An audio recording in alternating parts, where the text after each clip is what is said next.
Assalamualaikum warahmatullahi wabarakatuh. Halo kawan-kawan. Oke, kali ini kita akan bahas lagi nih menuju Pilpres 2024. Karena ada yang sangat memprihatinkan di wilayah Pak Ganjar ini. Ya, kasus Wadas dan Kendeng itu bakalan mampu menjegal Pak Ganjar. Kenapa? Karena kasus-kasus agraria ketika dibahas untuk menentukan capres pasti sangat dominan, pasti sangat semacam pengaruhnya itu sangat besar untuk ketika kita memilih capres itu. Ya, kita lihat bagaimana kemudian calon presiden ini apakah betul-betul dia berpihak kepada kita sebagai masyarakat kecil ataukah seperti apa? Apakah kemudian dia tidak memiliki pelanggaran agraria dalam masyarakat ataukah seperti apa? Jelas ini menjadi semacam pengaruh besar tersendiri buat kita untuk memilih presiden itu. Apalagi masalah agrarian issue itu sangat mendominasi di wilayah teman-teman mahasiswa itu. Apakah kemudian Pak Ganjar masalah Wadas dan Kendeng ini bisa membuat Pak Ganjar terjegal dalam Pilpres 2024 atau kita lihat bagaimana kemudian ketika isu ini diangkat sedikit demi sedikit elektabilitas Pak Ganjar itu menurun. Coba kita lihat lebih dalam lagi, kawan-kawan.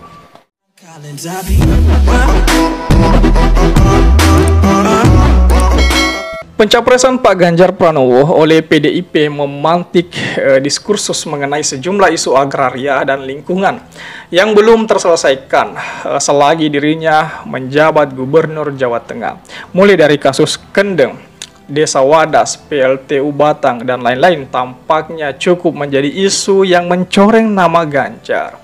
Lalu sejauh mana isu itu akan kontraproduktif bagi pencapresan Ganjar, serta bagaimana rival Pak Ganjar memanfaatkan isu tersebut sebagai modal politik mereka di Pilpres 2024 nanti. Nah, Ketua Umum PDIP, Ibu Megawati Soekarno Putri akhirnya mengumumkan bakal calon presiden dari partainya pada tanggal 21 April 2023 lalu di Istana Batu Tulis, Bogor, kawan-kawan.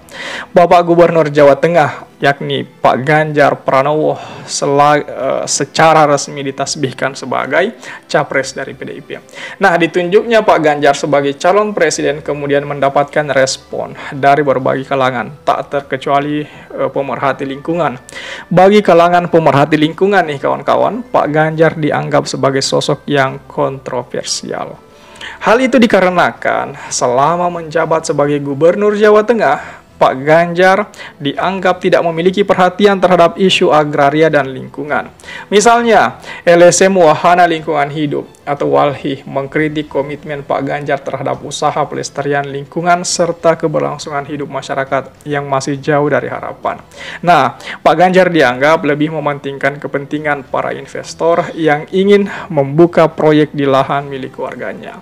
Deputi Eksternal WALHI itu, Pak Edo Rahman, mengatakan dalam beberapa konflik atau sengketa antara warga dan korporasi, Pak Ganjar kerap memposisikan diri hanya sebagai fasilitator atau penengah, alih-alih membela kepentingan warganya. Jadi warga itu sebenarnya menginginkan Pak Ganjar membela mereka, tetapi sejauh ini Pak Ganjar hanya memposisikan diri sebagai tokoh fasilitator atau penengahnya. Nah, selama masa jabatannya sebagai Gubernur Jawa Tengah, dia dihadapkan pada sederet konflik agraria, yaitu konflik lahan pabrik semen Indonesia di Kendeng, pembangunan bendungan bener di Desa Wadas itu, hingga PLTU Batang Kendeng itu. Nah, penolakan masyarakat atas program pembangunan tersebut disebabkan karena potensi timbulnya kerusakan alam serta keberlangsungan hidup mereka dan keturunannya yang terancam. Misalnya, penolakan warga Desa Wadas atas pembangunan bendungan bener itu yang disebabkan kekhawatiran rusaknya 28 titik sumber mata air yang selama ini digunakan untuk lahan pertanian. Dalam menghadapi penolakan dari masyarakat, tidak jarang aparat kepolisian seringkali melakukan kekerasan. Pada kasus Desa Wadas, sekitar 60 warga ditahan oleh polisi. Kekerasan yang dilakukan oleh aparat keamanan kemudian memunculkan gerakan-gerakan pemerhati lingkungan di internet, misalnya gerakan Wadas Melawan. Perlawanan yang dilakukan oleh para aktivis dan pemerhati lingkungan ini muncul atas praktik eksploitasi alam yang dilakukan para pemilik modal di desa Wadas dan kekerasan yang dilakukan oleh aparat keamanan terhadap demonstran. Di tengah munculnya partai yang memberikan dukungan kepada Pak Ganjar, organisasi pemerhati lingkungan seperti Gerakan Wadas Melawan dapat memberikan pengaruh pada pemilu 2024, itu pasti. Kelompok ini akan menjadi pihak yang dapat secara aktif mengkritik sehingga mencoreng branding politik Pak Ganjar sebagai calon presiden yang pro terhadap wong cilik.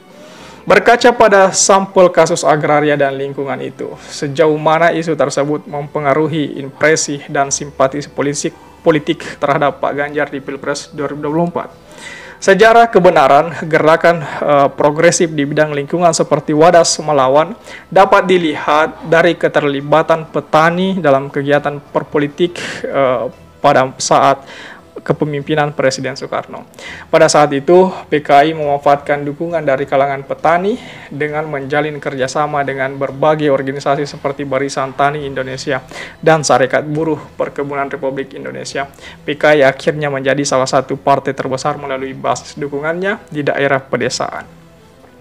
Akan tetapi, di era reformasi, keterlibatan para petani dan aktivis lingkungan tidak sekuat seperti pada masa demokrasi terpimpin.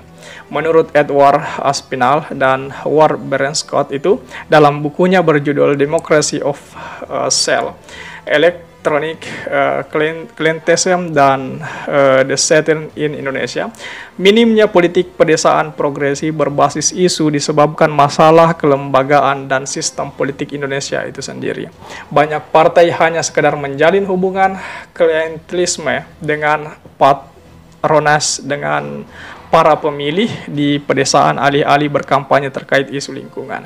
Nah, meskipun kurang mendapat dukungan dari partai politik, berkat perkembangan internet, gerakan aktivis lingkungan masih dapat bergerak meskipun secara terfragmentasi dan terlokalisir itu. Nah, penelitian yang dilakukan oleh Raditya Gora, Tayyib Nafis dan Muhammad Abdurrahim dalam judul Virtual Social Moment in Wadas Citizen Software Network on Twitter menunjukkan penggunaan hashtag Wadas Melawan telah menciptakan emosi dan narasi imajinatif di kalangan netizen terkait ketidakadilan yang didapatkan oleh warga Wadas. Di situasi itu, di satu sisi, menurut Pak Henry Satrio, peneliti kedai kopi, menganggap masalah Desa Wadas hanya memberikan dampak yang bersifat temporer terhadap turunnya elektabilitas Pak Ganjar. Menurutnya, hal itu dikarenakan masyarakat Indonesia memiliki kebiasaan melupakan sesuatu. Misalnya pada kasus konflik agraria yang lebih besar, pembangunan PT Semen Indonesia di Pegunungan Kendeng, sebagian masyarakat tetap tak terpengaruh dengan kinerja Ganjar sebagai Gubernur Jawa Tengah. Pada isu lain, masalah pelanggaran HAM seolah juga menunjukkan pemilih di Indonesia memiliki karakteristik serupa.